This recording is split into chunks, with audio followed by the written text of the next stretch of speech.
publicity release forms back from the students yet. So both students are related to members of this chapter. So since there are members, I thought it'd be okay to say our member name. But the first student is from Watkins Mill High School. And it's the son of Earl Manor Jr., who is in our chapter. Yeah. And the second is from Montgomery Blair High School. And it's the member's name is Thomas Daggett of our chapter. So look forward to doing it next year. Oh, and their checks will be in the mail shortly. And Mr. Rosenthal here at the dinner tonight was a recipient of last year's membership and can testify the check clears.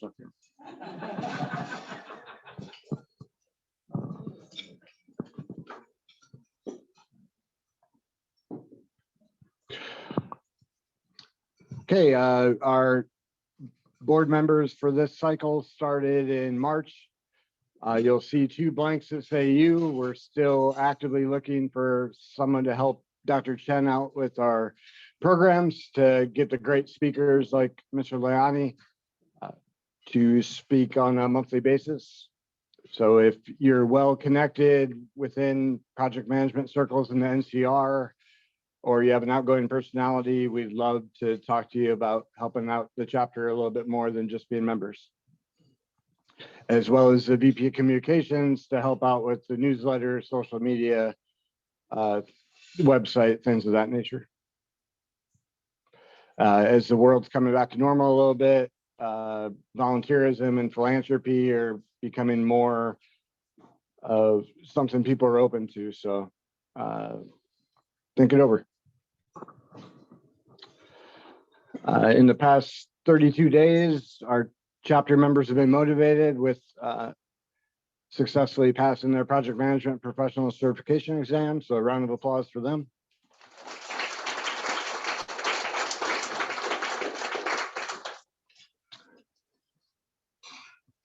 And many of our partners took up our chapter education partners to include project management experts and Mr. Launi, who's here this evening, and helping prepare for not only the PMP exams, but also the discipline agile and some of the other certifications.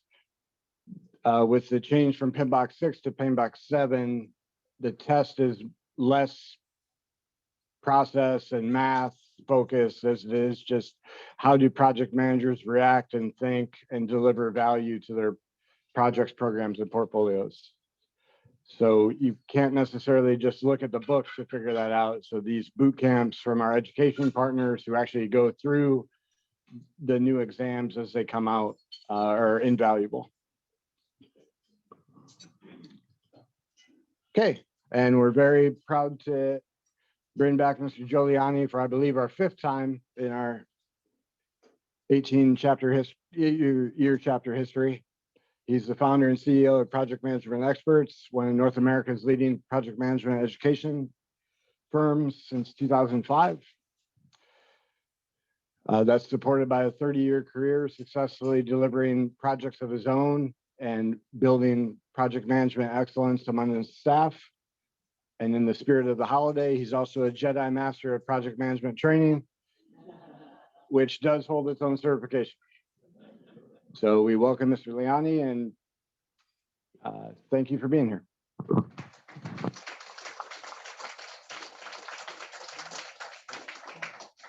Thanks very much. I don't know where you found this picture. That's about 15 years old. Thanks so much for having me. I'm going to stand out here. You're going to be filming. You keep me on the camera. Thanks so much for having me. It's really good. I hope you agree. It's really good to be face to face with everybody. And Probably don't need a microphone because I kind of scream. So it's great to be face to face, and and to see you all. It's been a few years before COVID since I've been here. So I'm anxious to get back and talk with you a little bit. Before, we're going to talk about servant leadership, and we're going to talk about truth. But before we get into that, I want to share a story with you. We do a lot of PMP prep. I mean, a lot. And we teach a lot of folks in the military. I was in Fort Carson, Colorado in December. I've been to Europe for 3 weeks teaching PMP prep on various military bases. And because we like to focus on our military audience, I got this one review from Captain Travis Martin, and he said this about our classes. So I thought, wouldn't it be great to put this picture up on our website? And it was on our website for a couple of years. Occasionally I'd go to the website and I'd look at this and I'd say, wow, I wonder how Travis is doing these days. Boy, he was a good student. And I thought, then I had to challenge myself. I said, you know what? That's not Travis. That's a photo I found on the internet somewhere to promote the fact that we do a lot of teaching with students. Now that is Travis's quote. So why do I share this? It's because we can make ourselves believe just about anything, right? You only have to be alive for the last 4 to 5 years to see how much information is out there. A lot of it's not true. There's a lot of misinformation. So what I'd like to do this evening, if I could, first of all, I'd like to present a little bit about what servant leadership is about, okay, in the next 10, 15 minutes or so. Then I'd like to have a discussion. I'd like to apply it to how do we as servant leaders in general, how do we find truth in all the noise that's out there, both in politics and in your jobs, in your organizations? There's so much noise. How do we distinguish between what is truth, what is perception, and finally, what is deception? And we're going to discuss the differences between those. And then I'm just going to give you some tips. We'll run through an example to help bring this to life for you. So first of all, what is servant leadership? Now, this is a big word. Servant leadership was, in the 70s, it was, I don't know if you want to use the term invented, but Robert Greenleaf was an AT&T middle upper manager, and he came up with this concept that it's a set of practices. It's a people's first approach to managing and leading people. Okay. Now, PMI takes a similar approach, but their definition is a little more tactical. How many Agile folks do we have in here? Any Scrum? Oh, okay, great. So you know, if you're a Scrum Master and you've managed an Agile project, what is your job? Let me throw it out to the group. What is your job when it comes to leading the team? What is your job in the daily Scrum, the daily stand-up? I'm sorry. Clearing obstacles, right? So what do? You serve the team by taking their issues, their blockers, their impediments, whatever word you want to use. You take it from them and you say what? I got this. What do you tell them? Keep going, right? Your job is to serve them, not for them to serve you. So PMI has, and they stress this is all over the new test. The job of the Scrum Master, the project manager, or whatever term you want to give them, is to serve the team. And that's the foundation of a good Agile environment. So why do we do this? This is the Agile leader thinks this way. Agile leader takes the normal org chart. The normal org chart, what? The executives on the top, then you got middle managers, then you got the team, right? Spread out. The servant leader thinks and flips that org chart upside down. because they're at the bottom. We leaders are at the bottom of the org chart. Our job is to understand the needs of our team, to understand the needs of our customers, to understand the needs of the employees, the society, in the community as a whole.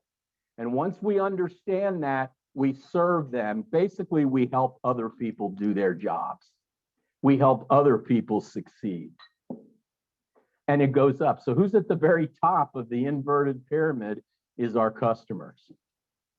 And who's shortly below them is our team members. So back in the, Sidney Yoshida came up with this idea that he called it the iceberg of ignorance. Anybody seen this model? This is really interesting. This is a really interesting concept. I hope I don't want to ignore the West Wing here, okay?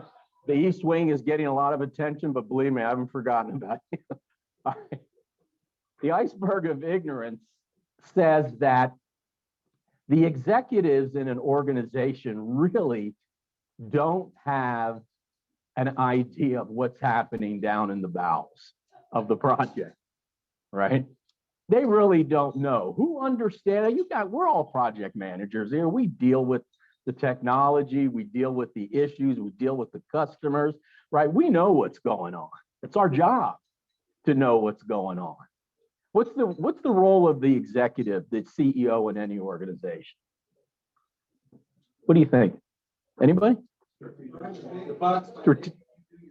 Making the big bucks. Okay. Strategic leadership, vision. Is that fair? Vision, motivate, right? That's their primary job. And in doing that, very often they don't understand what's happening down here. It's just, whoa. It's just a fact of life. Now, autocratic leaders are terrified of this. They're terrified to think that they don't understand what's happening below in the organization. So a command and control organization, they're terrified of this. I got to know everything. The servant leader embraces this. The servant leader says, I know that I don't know everything. I know that I don't understand everything in the organization, the deep down. So instead, I'm going to embrace my team members, embrace the folks around me that do understand, and I'm going to serve them. The ultimate goal is to what? To get the job done, but also to get the job done by the right people doing it. And if that means I have to delegate down, that's what I want to do. So it takes the opposite approach. So let me quickly summarize. If you're interested in this topic, you may want to pick up this. This is an excellent book. It was written by James Sipe and Don Frick, and they have the 7 pillars of servant leadership. So what he said and what they said is, first of all, what is the role of the servant leader? Is to serve the team. Serve the team. What do I mean by serve the team? I mean making sure the team has everything they need to succeed. Do they have the training? Do they have the skills? Do I need to coach, mentor, whatever positions them to succeed? My job is to support them as a servant leader. And my job is also to understand what the stakeholders need, what they're all about. How can I help them? We don't forget about the community. So we've got to ask ourselves, are we unnecessarily polluting the environment in our project? Are we doing something that might be unethical or immoral? So these are the 3 focuses, these 3 stakeholder focuses that we have. Servant leadership works real well when the organization embraces it from a strategic. In other words, they expect it. They want you to be a servant leader. So the whole culture embraces it. Let me share a story to you. You might say, well, Joe, that kind of makes sense. Doesn't every company think like this? I mean, you want to serve your customers, right? The big buzzword.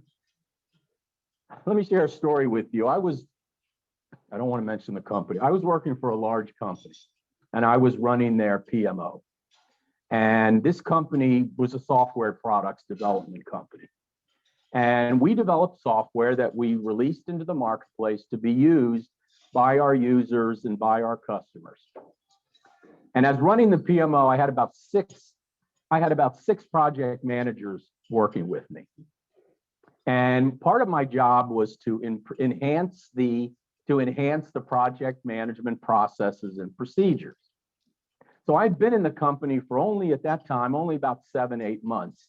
And a lot of the PMs had been in the company for some of them 5-6 years. So my approach has always been, when I had an idea or they had an idea to improve a process, we all got together and I would go around the table and say, what do you think about this? Is this going to work here? Will the culture embrace this new idea, this new step, this new process? So one particular meeting, there was a vice president, my boss, my immediate boss, was in the room at the meeting. And we were discussing it.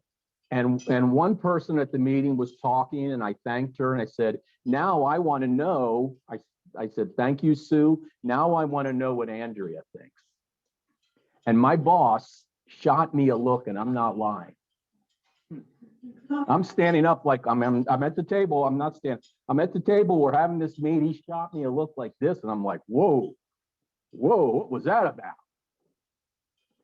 And after the meeting, I pulled him aside and I said, hey, Mike, I said, what's going on? Did I miss something here? Did I say something to offend you or anything like that? And his answer was, Joe, you're a senior director. You don't ask for advice. You dictate what they're going to do. He said, you don't ask, you do, you tell. That was his thinking. And I didn't last in that company very long, you can imagine. But that's what a non-servant leadership culture, and we all know them. Academically, we call them Theory X, managers, micromanagers, right? Autocrats, command and control, right? A servant leader will dig down into the organization for support. And if you don't think this is real, just look at the Russian army right now, right? The Ukrainian army, a lot of them have been trained by the US, and they are pushing down the decisions into the field. And as a result, the lieutenants and the non-coms in the field are able to make decisions and be fluid and be nimble in the choices that they make in the field. Totally opposite of the Russian army. All the decisions come from the top. This is why we have Russian generals either being killed or being hurt, because no one makes a decision in the field without the general. And it's really damaging their mission. Thank God. Okay. So what is a servant leader? What are the characteristics of a servant leader? Don't get too hung up on the name. The name kind of is almost an oxymoron. Focus more on the behaviors of a good servant leader, which are, I'm going to take them out of order. This is the big one. The second pillar puts people first. Your job as a servant leader is not just to perform the mission. Now, this goes counter to everything we've learned in project management. We have a mission, we have an objective, get the job done, deliver the product, right? Putting people first, your job is much more than that. Our job is much more than that. Our job is to make sure, are our team members benefiting from the work on the project? Is this enhancing their careers? Are they gaining the experience so they can apply it in the next project and enhance their career? Are we providing the service to the customer and the products to the customer that they truly need?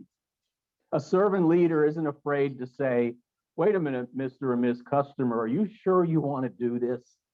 Let me give you a different perspective. Okay. A non-servant leader just says, this is what they want, this is what we'll deliver. That's a little counter to what we've taught you in good PMP prep. A servant leader, these go hand in hand, a skilled communicator and a compassionate collaborator. Now, those of you that have taken the new PMP test, you might recognize this word, collaborate. That's all over the new test because PMI is moving this direction. I mean, I got my PMP in 2001, and I took but I was in project management longer than that, and there was always, a command and control attitude. Now we're moving, the PMI is moving to that collaborating approach to leadership and management. We want to engage our team. We want to know what they think. We want to ask good questions. We want to communicate well, which means we have to listen well to what it is they're thinking, what it is they're doing, and they have to be able to communicate, which means we have to collaborate. A servant leader has foresight. We can see the big picture. We see the impacts of decisions. We communicate that. We negotiate that. We are big into process, right? There's a word we all know, process, right? We follow process. We respect procedures. And these two that are on the outside are really important. A servant leader is a person of character. All right. We're not afraid to say, this is wrong. This is unethical. This is going to be damaging in the big picture. We're going to unnecessarily pollute the environment. This isn't the right approach for the customer in the long run. We lead with moral authority, which means we don't lie, we don't mislead. We're always upfront and honest, and we expect that from the people around us. So, some characteristics of a servant leader. This is a big one. A servant leader obtains power. Wanting power is not a bad thing. Now, what is power? Power doesn't mean dictator. Power means influence. It's okay to say, I really want to get promoted because I want to provide influence to the organization, to my customer, and to my team members. That's very positive, but not to achieve personal gain. By the way, this is in our code of conduct.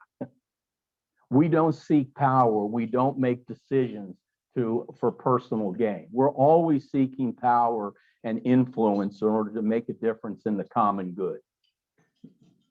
Servant leaders are not arrogant, but confident. There is a difference. Okay? Somebody who's arrogant is closed-minded. Somebody who's confident believes in their abilities, but will keep an open mind about different approaches. Isn't afraid, has the humility to seek input. Servant leaders are humble and truthful in all cases. And folks, I'm not so Pollyanna to say that this is easy. I mean, if I'm sure each of you have stories where you were put in a position where you just weren't comfortable with either what was being decided or what you were being asked to do in a project. A servant leader takes accountability. And, when we make a mistake, we stand, it's not so bad. I mean, you ever made a mistake and said, oh God, if I admit this, I'm going to be seen as weak. I'm going to be seen as not very smart. It's not bad. I've made mistakes in my career. I just said, look, I screwed this one bad. And I'm not afraid to say I have failed in jobs gloriously. And once you take that accountability, people will respect you, and I learned I respected myself. I could admit failure, then I got over that hump and said, what can I do better next time? This is a big one too. This goes counter to everything we've seen in politics, especially. Servant leaders do not win at all costs. Now, that might be very counter to what your executives are saying. We will do anything to win. We got a question. Okay, we got Mary. Thank you for the comment. Leaders admitting mistakes and owning up to team mistakes. It's safer for others on the team to do so too. Exactly. You're setting an example. Thank you for the comment. You're setting an example for others. We do not win at all costs. Okay, I've always believed when we set a goal and we say, you know, unless we succeed, it's failure. I've always felt that I'm going to reward my team for following and doing the right things. Even if the project didn't go as planned, hey, if we did the right things, we did the best we could, we asked all the right questions, but we made mistakes, I'm going to reward the team member that is enlightened by all that, not just by project success. A servant leader is interested in the personal growth of others. You know, we take great, you know, I do a lot of teaching. And I tell you, I take great satisfaction in knowing that I can influence somebody else's career, much more than money, frankly. Okay. I lost mine. There you go. There you go. Okay. Let's talk about truth. How does this fit in? One of the reasons I've added this component, we do teach a one-day servant leadership course, and I've added this component to it because the last 5 years, I've really been concerned, and I hope you share this with me. I've really been concerned with the lack of bad information, misinformation, if not total lies that are being spewed out by both sides of the aisle. This is not a political conversation, but it's hard to talk about it and not bring out the politics. So I said, what do we do when we're just flooded with opinions? What do we do? How do we distinguish between what is opinion, what is truth, versus what is an outright lie? How do we distinguish that? So let's start by baselining our terms. What is truth? And this is right out of the dictionary.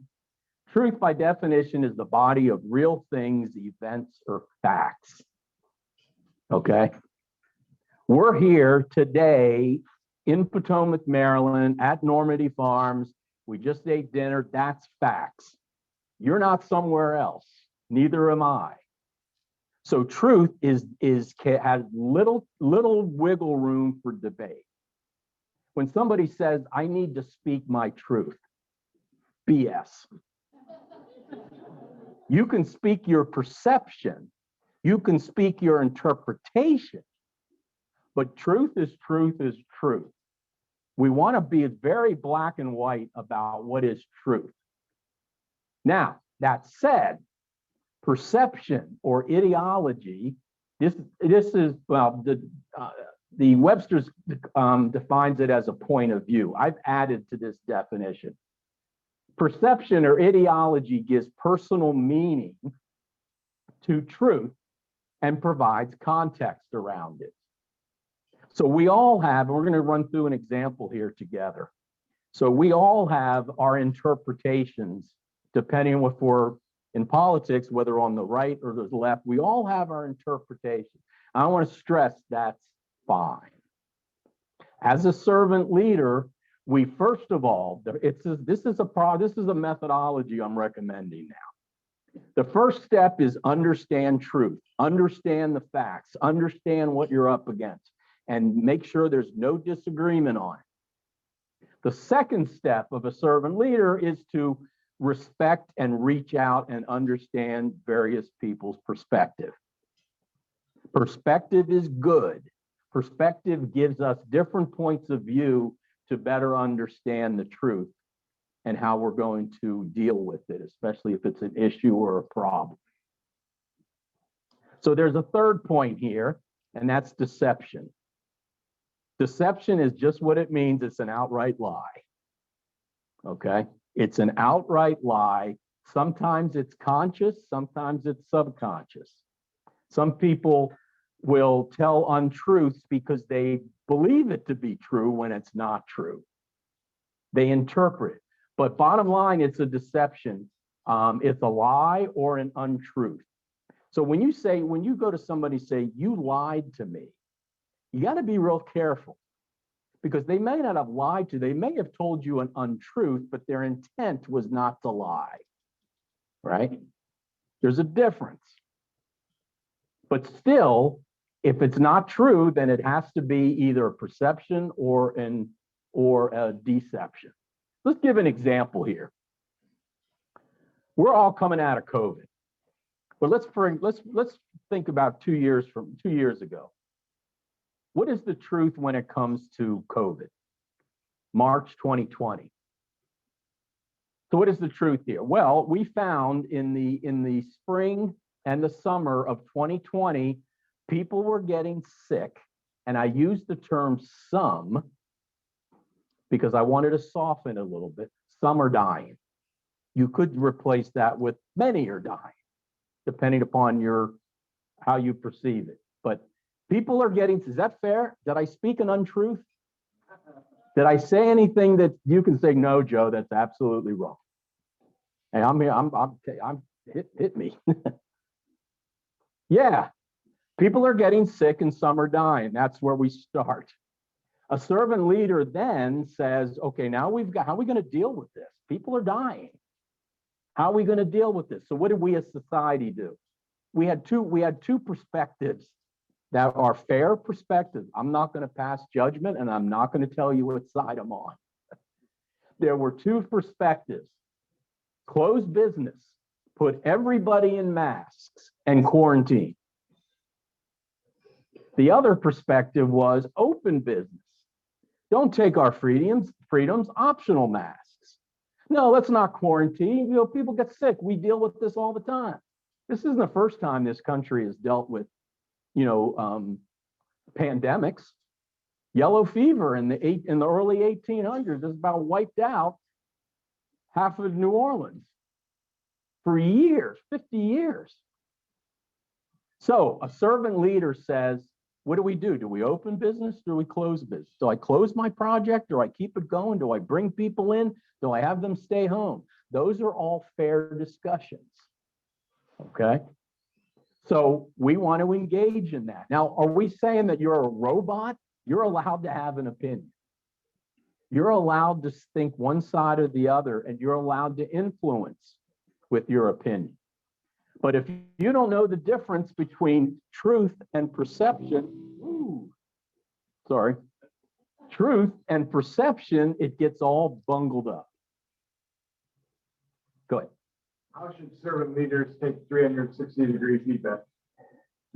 How should they take it? Because it's your staff's perception, but it's also their truth. Well, I think, no, it's their perception. It's their perception. Now, they could say it's true, Joe's a real jerk, but that's still perception because other people might say, wow, Joe's actually a good guy. Why do you say he was a jerk? So and I always, 360 feedbacks always made me nervous because I didn't want to hear perception, right? Because I might have to say, you know what, that's true. I get feedback from people on my classes all the time. And you sometimes just got to say, you know what, I got to suck this up. I got to learn from it and get better from it. I have a truth. I started this class. I taught this exact same session yesterday. I was at a training officers conference in Wilmington, and I gave the same talk. But I started the talk differently than I started this talk. And the reason being is at the end of the session, somebody it was a virtual session. Somebody got on the call and said, you know, Joe, when you first started talking, I didn't know where you were going to go with this. And I said, now, is that truth or is that perception? It's perception. Now, someone said truth. It was this person's perception, right? But I had to look at it. I said, you know what? Because I told a totally different story than I told you in the beginning. I said, you know what? I see that. I can see that the way I told this story, the connection between my story and the material didn't connect as easily. So we have to keep the answer to your question is we got to keep an open mind, but don't take perception as truth, or else you'll end up jumping off every time you get negative feedback, you'll end up jumping off the ledge, right? Take it for what it is. It takes a real sense of maturity and humility to be able to listen to negative perception of us. So let's talk about deception. Vaccines, let's start with this is an easier one. COVID is a hoax. We heard that. We heard that a lot. COVID's a hoax. That is an outright lie. It's not a hoax. It's real. People are dying. People are dying, right? It's not a hoax generated by the left or the right or whoever they thought they were doing. Let me throw out, why would somebody hoax like that? Any thoughts? Why would somebody say COVID is a hoax? Their own insecurities. Own insecurities? They don't want to believe the truth that people are dying?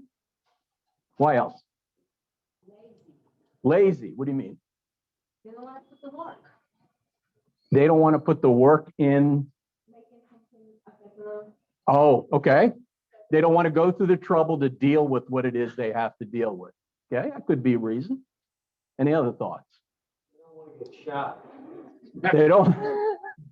They don't want to get vaccinated. Go ahead. Say you were an industry that would be negatively impacted by COVID, like the hotel industry or something like that. It might be your interest to downplay the significance of Go into denial because financially or business wise, it's just a bad thing to do. It's still deception though. Okay. There's another reason is sometimes people get so entrenched in their ideology that they're open to being misled. In other words, I am a firm lefter, I'm a firm righter, and no one's going to convince me different. And somebody throws a curveball to challenge that ideology or that perception. So we're open to being misled, right? Just like my guy in the beginning. I had seen his face so many times on the website. I thought, man, that Travis is a great student. That's not Travis, right? Travis was a great student, but that's not his picture. You see my point? Sometimes we get so entrenched in our perceptions and our ideologies that it opens us up to be misled by those that want to keep us in that ideology. It takes a real maturity to come out of that ideology and being open-minded. Another deception, vaccines are tracking people. I have a family member who's very close to me who has not been vaccinated because she feels like the government has put a tracker on her and she's being monitored for every place she goes. That is deception. There's no truth in that. There's no evidence of that. It's deception. There's many people who aren't getting vaccinated, and that's fine. Maybe for your own reasons, you feel like you don't want to have your body invaded. I have two daughters. That were really hesitant to be vaccinated because they're young, they're getting ready to have families, right? And they didn't want to have their body invaded and heighten the risk of infertility. I get that. My answer was to them, go talk to your doctor. Don't look at me. I can tell you what I think, but go talk to your doctor, have a discussion, and tell the doctor your honest concerns of your perception honest concerns of your perception. Let him tell you and talk about the truth, and then make a decision. What happens when the doctor themselves don't need it? First of all, let me finish my story, then I'm going to address what you said. Both of them got vaccinated and had little to do with me. Matter of fact, if I kept pounding them to get vaccinated, they still wouldn't have been vaccinated. But they talked to both of them, talked to their doctor, and they felt it was the best thing. So, so your question is, what if the doctors avoid truth? That's a good question. Let me share a story. This is true. I have stage 3 kidney disease. I don't take pills. I feel great, but I have this kidney disease, and if it goes to 5, I'm on dialysis, but it's never gone that high. So I go to I have a normal appointment once a year with my doctor, nephrologist. Yeah. So I had an appointment with him. In his office called me and said, Joe, he has to cancel. He's in quarantine for 3 weeks. And I said, quarantine? I said, yeah, he's sick. And I said, has he been vaccinated? And they wouldn't answer me. But no, my doctor's not vaccinated. So what do you do? Let's run that scenario. What do you do with that? Wait for 3 or 4 weeks. I went to him and I talked to him. And I said, hey, and first of all, I had to deal with the truth. What's the truth? COVID's real. He knew it was real. He didn't deny it. He felt COVID was real, but he had a background in testing and medication testing. He felt that the vaccine wasn't tested well. I think he had a political viewpoint as well, because he kept saying, hopefully Joe Biden won't be around very long. So like, look, all I care is about my kidney. That's what I told him. I said, and he's a well-respected nephrologist. So I spoke to my personal doctor. I spoke to him, and he just said, if you catch it early, there's a lot of drugs we can take so that you can handle it. But he goes, I decided not to. He has an 84-year-old mother who caught COVID, but he got her medications early and she recovered. So my point is, I had to, and I think this is a good example of how a servant leader would do it. I had to examine the truth. I had to respect his perspective, and I do. And I had to look at his history. I had to look at his credentials. I spoke to my primary doctor. He says, Joe, he said, I'm surprised that, this doctor didn't get vaccinated because he's well respected. So I had to decide, okay, when it comes to who's in my care, I decided not to switch doctors, not to switch kidney guys. Because when it comes down to my health, I have confidence he'll make the right choices. Yeah. Even if he didn't make it for the vaccine. What's that? You're gonna be alive. Yeah. Yeah. So again, this is hard, folks. We have to identify that it's a step-by-step process. Identify the truth, open your mind to various perspectives. And the second these deceptions come in, as a servant leader, shut it down. There's just no room for it in our discussion. If you have a project and you're dealing with a tricky issue and you're getting debates on both sides, and somebody that is overly committed to one side or the other, right, starts throwing in, Joe, if we do this, the whole company's going to come crumbling down. No, that's deceptive. You're going to have to do better than that. You're going to have to defend your perception deeper and harder. Any questions on this? Yeah, go ahead. 2.5 hours. I've run into a number of people who are just adamant about the vaccine, that there are no vaccine. I mean, they're in your face. How do you communicate with them to? I've tried to use I respect their perspective. Okay. All right. We have a question. He wants me to repeat it. So your question is, how do you deal with people that are so entrenched in their thinking First of all, it depends what they told me. I don't, and I have a family member, I don't have too much patience for these deceptions. I'm sorry. Someone tells me, Joe, it's just a hoax. Don't, just stop. That's my attitude. Hey, you're not being tracked. So, and if I can't let them see, a lot of these folks, you can't let them see reason when they're knee deep in deception, and you have to let them go. Sometimes I had a pastor once tell me, these are his words. He said, sometimes you want more for somebody else than they want for themselves. And those are the folks you have to kind of say, hey, I wish you the best. But remember, you put down deception. If they're saying, look, this mask thing, I don't get it. I can't talk. That you have to respect. As long as they understand the risk. We have to respect different ways of thinking. But sometimes you just can't convince some people when they're hellbound and buying into deception. Say a prayer. That's what I do. Am I addressing your question? Awkward when, especially if it's in a professional setting. Yeah. And folks, just for the record, I'm not here promoting vaccines. I'm not here promoting left or right. It's up to you. I just want you to recognize deception. Go ahead. So what about in a situation when one individual becomes disruptive to a team?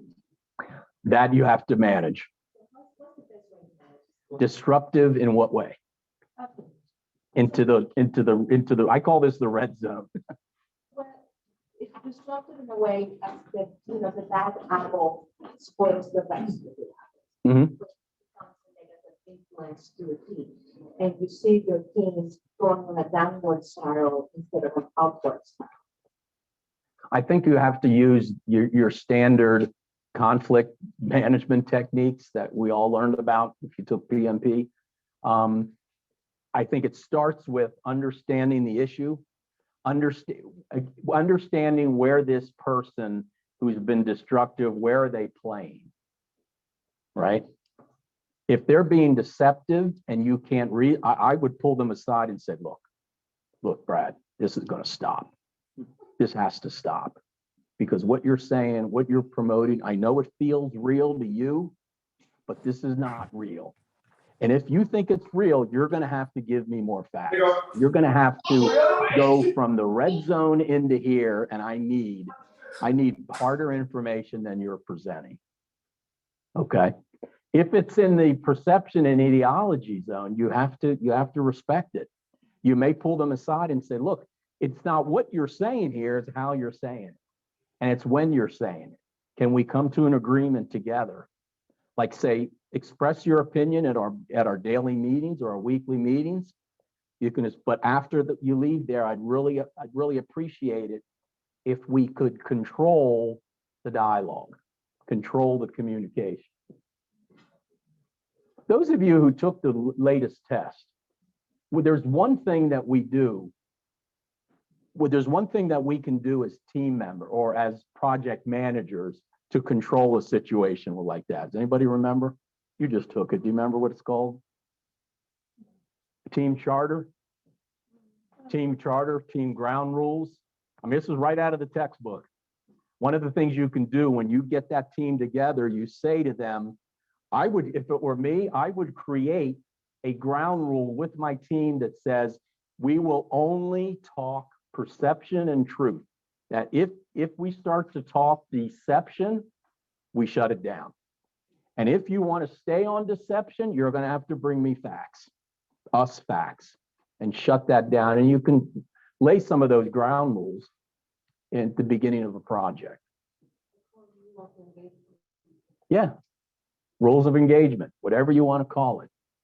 And you had a question I didn't get to. I was going to say at one point I was going to react, and I'm thinking on several things and stuff I'm dealing with. Mm-hmm. But one of them is, you have to choose your battles on some of the things. And when it comes to deception, I think on her question back there, it's like sometimes you got to figure out which battle you choose to go. Exactly. But I find it interesting right now, and some of the things we were just talking about and breaking down these some detail and schedules and work breakdown structures and things. Mm-hmm. And you have resistance sometimes to break things down in lower levels. And my brain and talking to the other person that's doing this, how do we demonstrate and using your things up here, the truth? Because the perception is these people want to, let's say, have a 100-day task for procuring something that includes, say, the shipping and everything, and say you need to break it down so you see what's actually on a critical path to show them what the truth is. If You want me to sell you on the truth of a WBS? Is that what? but it's no, not per se. But I think the question, let me rephrase what you're thinking. How do I convince non-believers of good project management practices? Is that fair? extremely fair. First of all, understand what you're saying. You're heavy with folks that are not like us. You're heavy into this area. And I wouldn't even say that doing a WBS is truth. PMI will tell you. Matter of fact, the new PMBOK says tailoring all over the place. You tailor all this stuff to whatever makes sense. So you're dealing with this type of situation, you're dealing heavily in perception. Now, where you have the advantage is the fact that you're indoctrinated, right? You know, you've bought into all this stuff. And so you've got to, point by point, here's why we do it. When I teach, you bring up WBS. When I teach WBS, I tell folks, look, if you've never done this, this is going to seem so bureaucratic. This is going to seem like, why am I freaking doing this, Joe? Right? And I go back and for my students, I tell them, here's why. Because when you're walking down the halls of the Pentagon and your project and the general passes you and says, when are you starting training for your project? And you're thinking, training. There's no training. So you whip out your WBS. If you're a contractor, you'll appreciate this.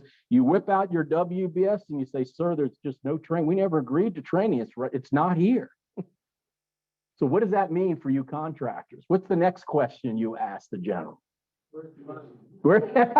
Yeah, let me write up a change request, right? That's why you do WBS, because it adds value to your organization and to your customer, and it lays the groundwork. Now, some people will say, I don't care. And I tell folks, you may just have to drink the Kool-Aid on this one. Go ahead.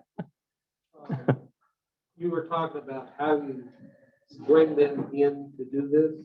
I've had that situation before, and what I've done is bring them in and go through the WBS with them and say, okay, we're going to do this batch. You say it's going to take how long? And by the time they get finished with about 5 or 6 of them, the light bulb starts. Yeah, it does. Yep. Then you get your 100 days going into about 200 days. Right. Exactly. But let's forgive the pun, keep it in perspective, right? Project management best practices are not truth. It may feel like it. I mean, I've been doing this for a long time and it feels like gospel to me, but those that haven't done it are not going to buy into it. So you have to do a little more sales jobs to get them to your perspective. And it's okay to push your perspective. Okay, you're not milquetoast here, folks. You're allowed to take a side and push that side. Just don't dabble up in here in order to get your side, to win the argument. Okay. I lost my, there it goes. Okay. All right, let's talk about why so much anger and confusion. I'm not speaking truth here. I'm speaking perception. Truth is being replaced with the perspective and ideology. People are saying that their belief systems is the only belief system. And they're saying this is truth. It's not. It's not. Truth is truth. Perspective is perspective. And if there's multiple perspectives, then it can't be truth. So we've got to make sure that we respect perspective, right? But we can't replace it with truth. It's you got have a lot of facts and figures to make it so. When we become too entrenched in our beliefs and ideologies, we can be susceptible to deception. When we feel that our belief systems are the only belief systems and we're getting a lot of pushback, we might throw in a lie to get people to side with us. We've lost respect for other ways of thinking, right? I'm going to pick on you one more time. It could be that a WBS isn't needed. You're all thinking, oh, Joe, geez. It could be. I tell folks all the time, look, if you're running a 1-month project, with half a dozen activities, it might not be needed. I leave that up to you, right? So, yeah, we have to respect other ways of thinking. It doesn't mean we have to agree with it. It doesn't mean we can't influence our way. This is what bothers me in society the most. We've lost our ability to compromise. We just need to win. We don't win, we lose. And I just don't buy that. I don't buy that. Any other thoughts on this? Go ahead. I would add more to your number 4. Okay. It's just, really comes down to identity, tribalism. Yeah. Tribal really controls the narrative. Wins. It's such a win-loss situation. Either I win or you lose. Right. Yeah. And I think there's a middle ground.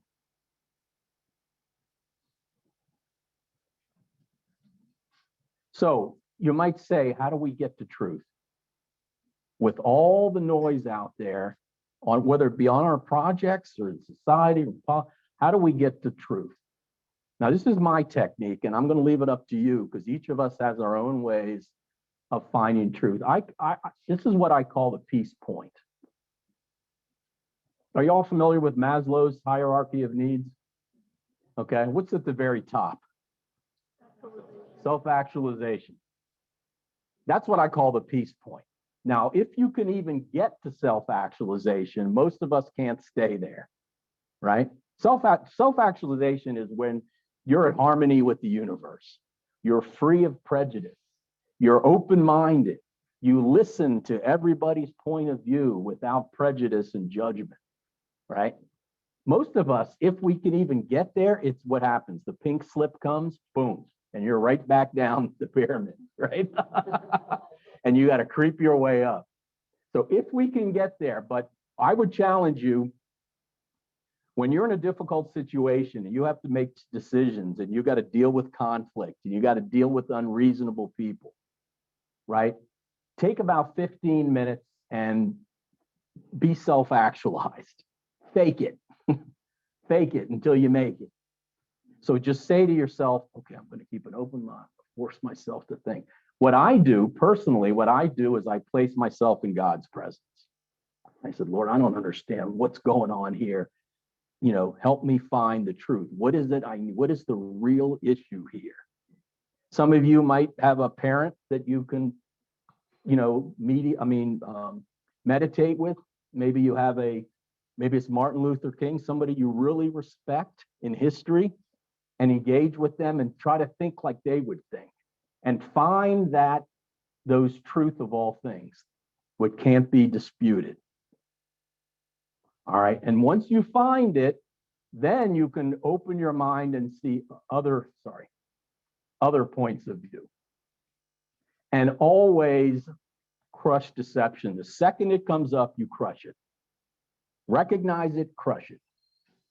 And this is where you move out of servant leadership and you become an autocrat. I'm not having that. I'm not having that nonsense. Okay. A couple other little tips. Stop looking at people's, and I'm not speaking to you from the mountaintop here. I'm speaking to you at our level. Stop looking at different perspectives as good versus bad, right? People have opinions. People are different. People are brought up differently. People have different job situations, right? Stop looking at them as good or you're bad, you're wrong. And I think it goes to what you were saying. Your tribe is wrong, my tribe is right. Stop thinking that way. Stop labeling people left and right. This is what I hate about TV. They talk, oh, the liberals think this. Oh, he's conservative, right? And stop thinking bad. Stop thinking, think of it as another way of thinking. Practice good emotional intelligence. Emotional intelligence is our abilities to understand how we're feeling, right? Understand when I'm angry and knowing if I'm not careful, I'm going to explode. Like my boss told me, he got really irritated with me. Why, your job is to do this, right? That's uncontrolled emotional intelligence. Have you ever sat in a meeting where executives just yelling and screaming at everybody? Does that work? You're shaking your head. That works for you? No, you're saying you've been there. That doesn't work. And you're thinking, I remember being a young PM thinking, well, yeah, if he's yelling and screaming, he's way up on the chart there. He must know what he's doing. No,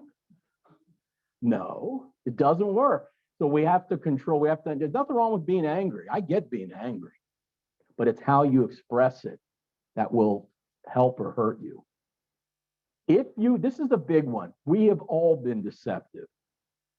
We have all said things that aren't accurate. And when you find yourself in the red zone, first of all, recognize it. Second of all, come back. Don't be afraid to say, at least to yourself, look, that wasn't right. I need to find my way back. Now, I'm going to show you an example of that in a second. Serve your team, just don't manage them. And I think as a society, we've got to get out of this thinking that success and wealth equate. That the more money somebody has, the more successful they are. And I used to buy into that, no more, right? No more. Success, this is my definition now, is the degree which an organization and or leader has a positive, healthy impact on their stakeholder community, period. Now, money might follow that, and that's great, right? But it's a possible side effect. There are plenty of just obnoxiously wealthy people that I would not call successful. And Snyder. Now, I wasn't going to name names, thank you, but. Most probably it's not him. It's anything else he does. Yeah. I want to share a story this is true. Now, some of you baby boomers might remember Chuck Colson. Chuck Colson was part of the President Nixon's, legal team. He was in the White House, like any of the lawyers. He was in the White House, and that's him on the left. And he did a lot to discredit people that were against the president. There was one, some of you may remember the Pentagon Papers, right? Pentagon Papers was a journalist, I believe. I don't know if he was a journalist, Daniel Ellsberg, but he uncovered these papers, basically the people in the Pentagon, including McNamara, I think was DOD. They had said that the Vietnam was a losing battle. There was no way to win that war. Yet the public was hearing something else from them. And he uncovered these papers. And Chuck Colson did a lot to discredit this guy.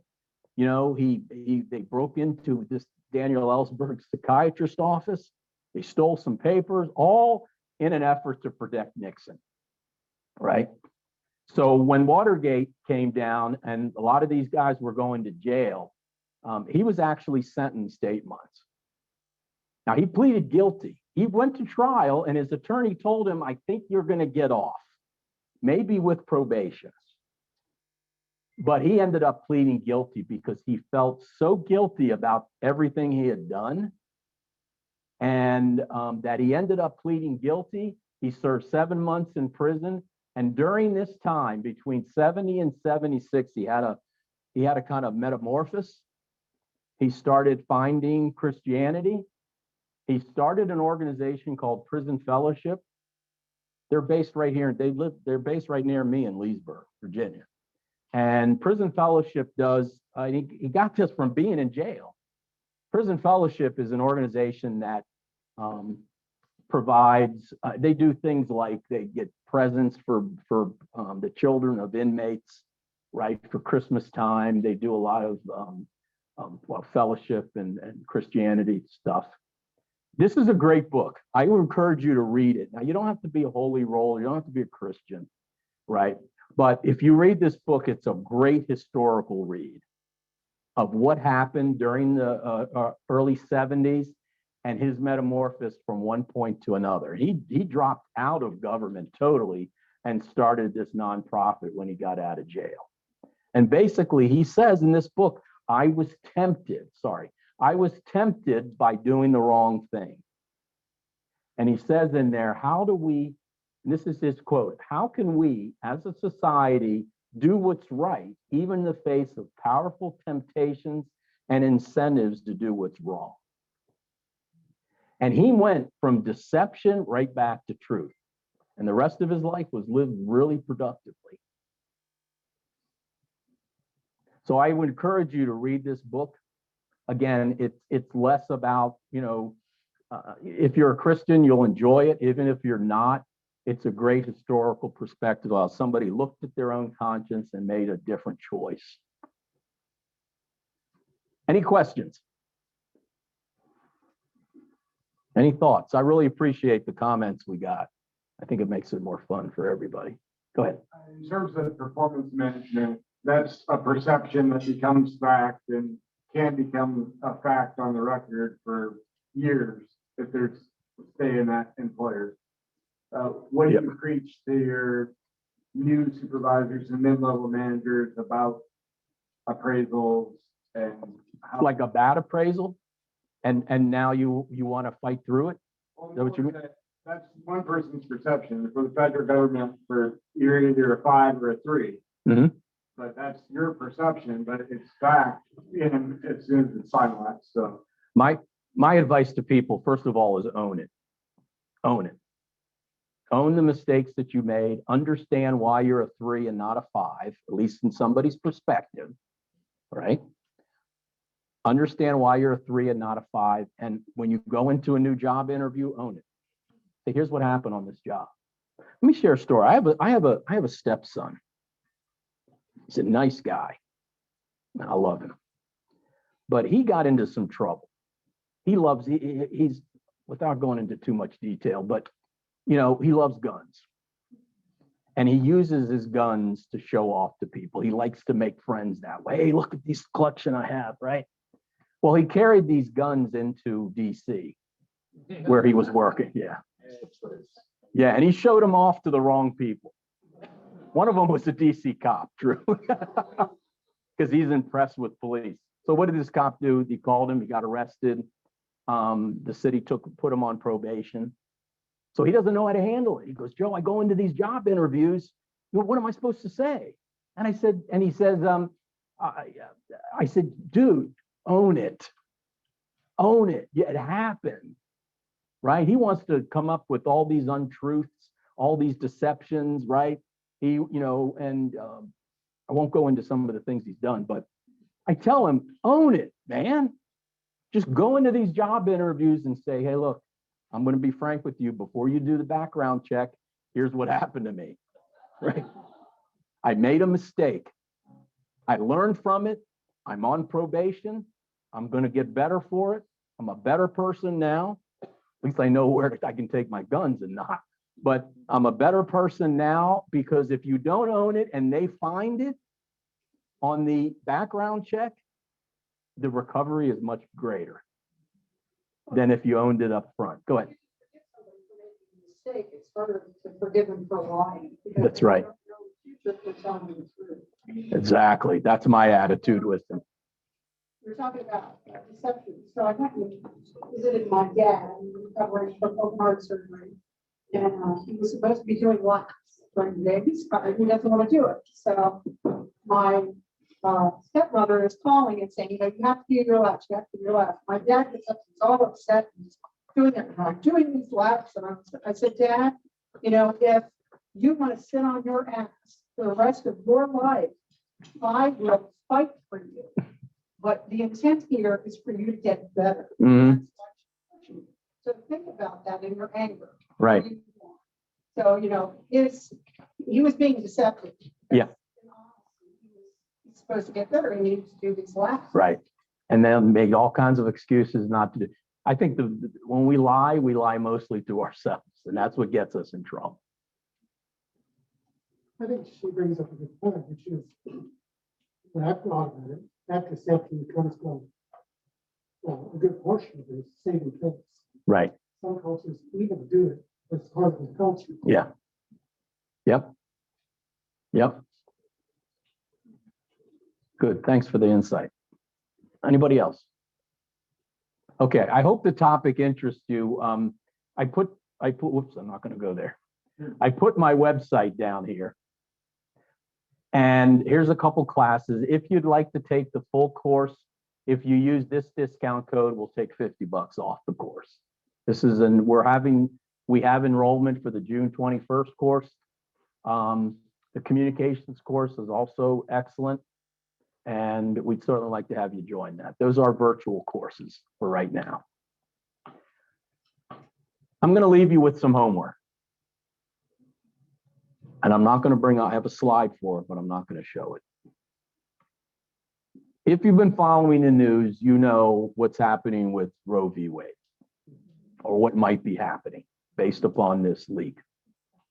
I'm going to, if you're like me in my household, we're having a lot of discussion about this. What is right? What is wrong? What happens? What if, and there's a whole bunch of noise. Just go to the networks and you'll hear all the noise. You'll hear tons of perspectives. You'll hear a fair amount of deception. So I'm going to ask you to go home tonight on your ride home and think about the facts.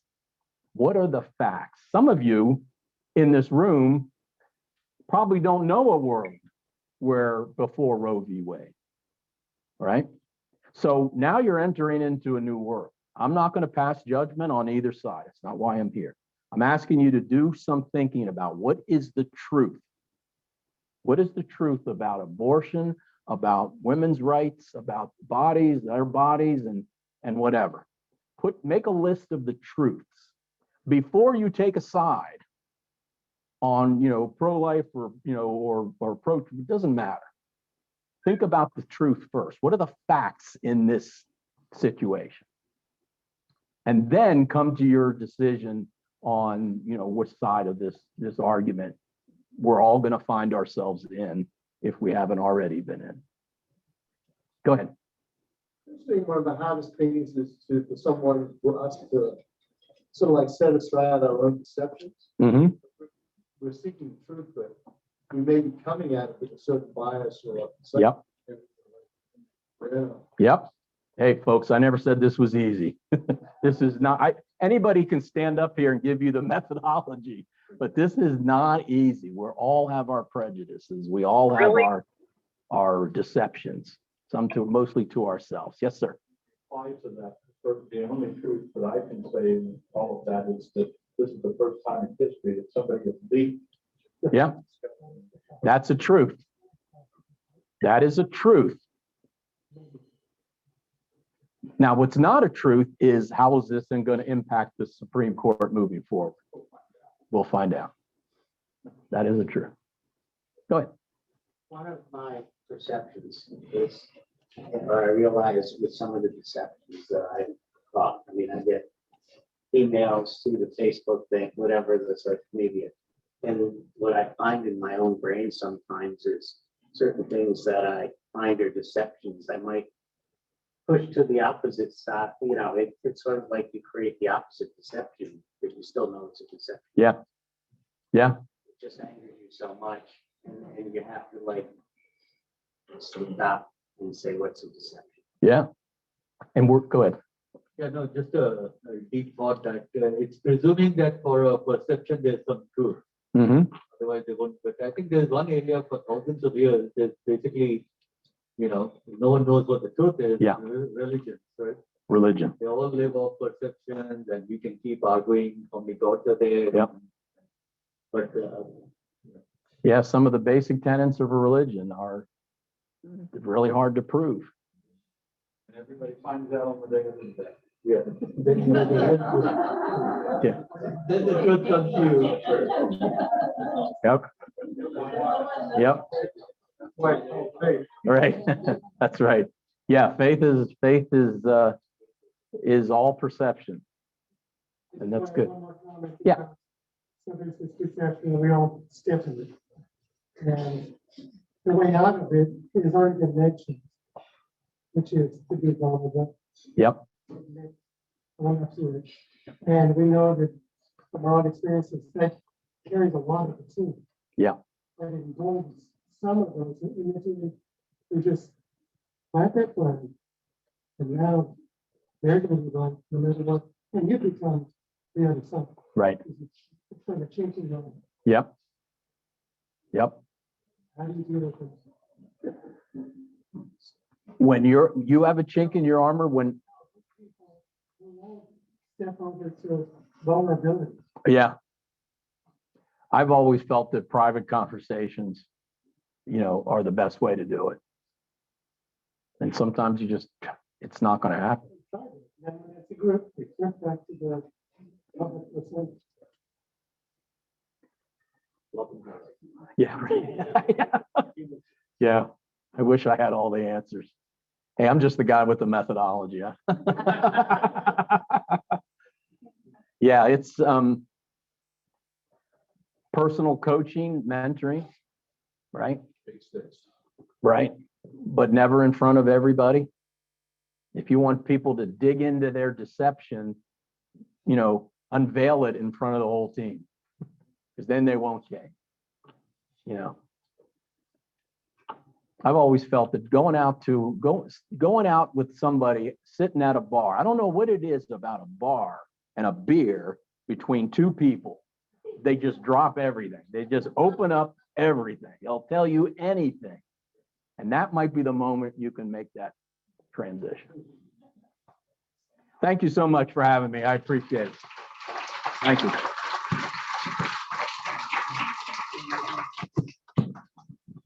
And just a quick plug for Mr. Launi's company from a scope range. His company offers the most diverse project management leadership courses, not just certifications, but also soft skills. So I encourage you to look it out and stay tuned in newsletters for some education partner spotlights. Before closing remarks from our chapter president, today is Star Wars Day. We have May the Forks Be With You apron, Death Star cheese board, a mouse pad, wooden spoons, and many don't know that George Lucas got the do or do not, there is no try quote from Mr. Geis. So that's not Master Yoda, that's Master Charlie. Miss Archer dressed up within a Star Wars shirt, so we'll give her first dibs from the table. Quick retention class, Mr. Launi said he earned his PMP in a certain year. Does anyone remember what that year was? Okay, go ahead. The PMI Montgomery chapter has been in existence since what year? 2001? No, there's a reason for this, because there's always two date stats out there. Okay, which one are we using, Charlie? Anybody want to guess, Reverend? 2004. Yep, 2004 is the correct answer. So, yep, or at least fact. This is a good case of facts versus perception.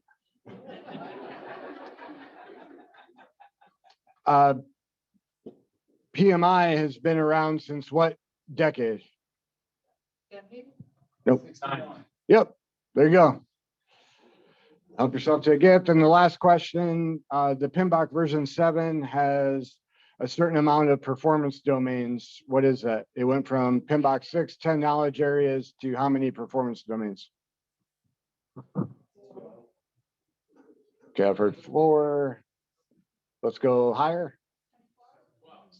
Lower. Lower. Yep, there you go, 8. So, okay. And we'll now turn it over to our chapter Sith Lord, Mr. Gene Edgery, for closing remarks.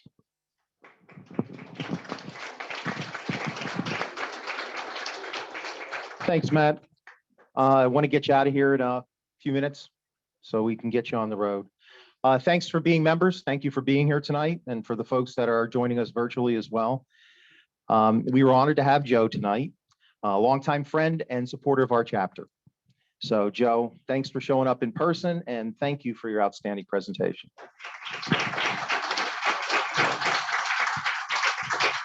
You folks always make it look so darn easy, I'll tell you. I shared some not so fun news, some sad news last month that Normandie Farms had informed us that they are going to be closing under this management. That is June 26th. So we want to say thank you. He probably can hear if you're loud enough. Say thank you to Mr. K and the staff for their outstanding service over the years.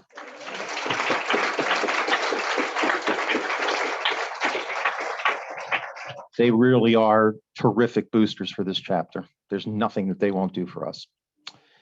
The restaurant is supposedly going to be open under new management. And I say supposedly, it's a fact it's going to be under new management. I have no idea what the incarnation is going to be. I've heard lots of rumors, so let your brains go wild on what you think this is going to be. Maybe we should have some sort of a contest for that and see really what this turns out to be. But I've heard so many different ideas there. We're going to take the months of July and August like we've done in years past. We did not take the break over the pandemic because we were 100% virtual anyway. So we gave everybody the opportunity to keep learning and keep getting those PDUs. But this time we're going to take July and August off after it closes. So we have the ability to find a new venue to hold our meetings. Having said that, if anyone has any recommendations that they're know that is nearby this area, please reach out to one of the officers, send us an email, send me an email. We're open to anything right now in terms of just trying it out, and we'll see what happens. I've had several people come up to me. I don't know if she's still here, but you know, they said, Gene, just make sure wherever we go, we have good food. Okay. I mean, heck, I can go to McDonald's and give you a Happy Meal, you know, it's good food, right? There's value. But our high water mark is about 300 guests, and that's when we do our free stuff. That's when we get 300 guests. I still can't figure out how that happens. But anyway, 300 guests is our high water mark. Look for the first meeting in that new venue in the September timeframe. All right. Our next meeting here will be June the 1st. Before I go on a little bit about that meeting, I do want to introduce, because she wants to say a few words. Supreet, you want to stand up and talk to us a little bit about Toastmasters?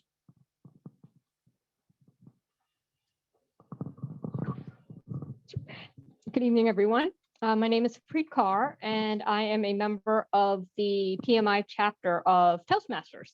And if anyone is kind of new to PMI here, we invite any members to join PMI Toastmasters if they're interested in the Toastmasters program. We do get PDUs for attending the meetings, as well as if we serve on the Toastmasters board, you get about 10 PDUs sort of per year that you're on the board. So if anyone is interested, there is, I believe, a link on the PMI Montgomery County chapter website for Toastmasters. So if anyone's interested, please feel free to visit the site, and hopefully we'll see you guys at one of the PMI Toastmasters meetings. Thank you, Supreet. All right, so our next meeting again is June 1st. It's going to be the last meeting we're going to have here in Normandy Farnham under this meeting. Oh, there it is. So here's the big deal with that. We're going to go out with a bang. It's going to be a free dinner meeting. We already basically reserved the whole restaurant. So I'm hoping, and I'm saying this to the people that are online right now, please show up. Please bring your friends, whatever. Let's fill this place. Let's go out with a bang. Let's tell them and show them how thankful we are. All right. So that's next month. June 1st is the first Wednesday. Yes, 100% absolutely free. Thank you, everyone. Please be safe in your travels, and we stand adjourned. Thank you.